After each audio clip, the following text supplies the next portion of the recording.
There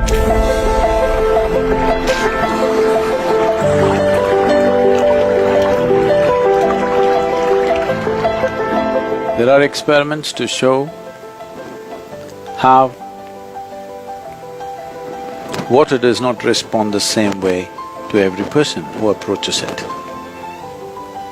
Over 72% of your very physical body is water.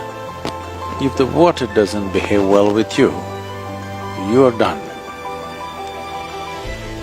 Your physical life is going to be a horror story in so many ways. Why wouldn't water respond well to you? To put it in a very simplistic way, if you do not approach this dimension consciously or unconsciously, appropriately, water may choose not to respond to you well. So an enormous amount of systems were established in day-to-day life as to how to treat water. Largely lost, but still a bit traditionally, people were conscious of certain things, and those who are little orthodox, even without knowing why they're doing it, many of them are doing the right things. If you walk into a traditional South Indian home, even today, the water is kept in a certain way. It has to be in a metal pot, preferably copper or brass or some alloy of copper.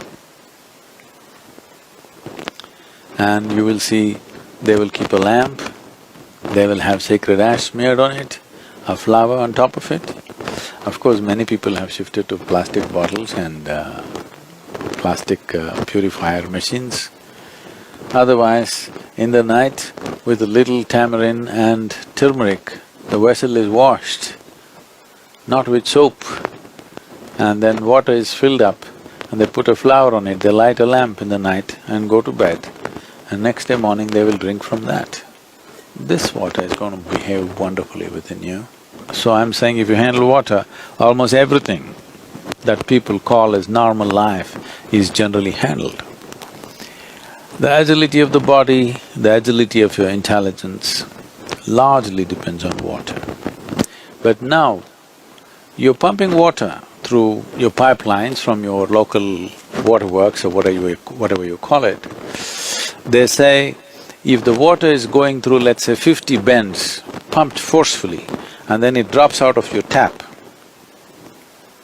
you take it in your glass, in terms of molecular structure arrangement, 60% of it has turned into poisonous water. But if you hold it in this glass for the next 20 minutes, it will undo itself. If you're drinking, I see in America, people are drinking from a spout like this, straight into their mouth. Many times when I'm thirsty, when I'm outside, people say, Sadhguru, there's a spout here. I said, I'll never ever drink from a spout.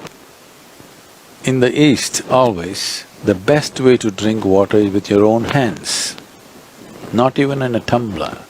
You must drink with your own hands. If that's not possible, if somebody gives water to you in a metal tumbler, you always hold it with both your hands and drink like this. Because it's important that first, before you drink water, you have to touch it.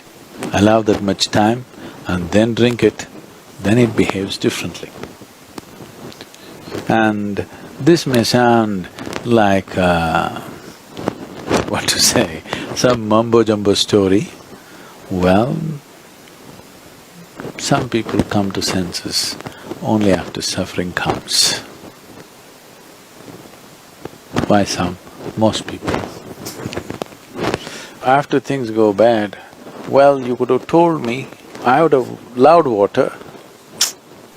In terms of one's spiritual growth, also, water is very important. With what kind of memory, with what kind of attitude are we taking the water? I'm talking about the memory and attitude of the water. To create that, you have a responsibility, how to create that. Your attitude towards the entire thing, not seeing it as a commodity. Water is bigger than your mother, yes or no? Water is bigger than your God, yes or no? If you say no, I'm going to deprive you of water for next 24 hours, in 24 hours' time you'll agree with me. With the necessary value and the necessary reverence towards it, it has its own way of doing things.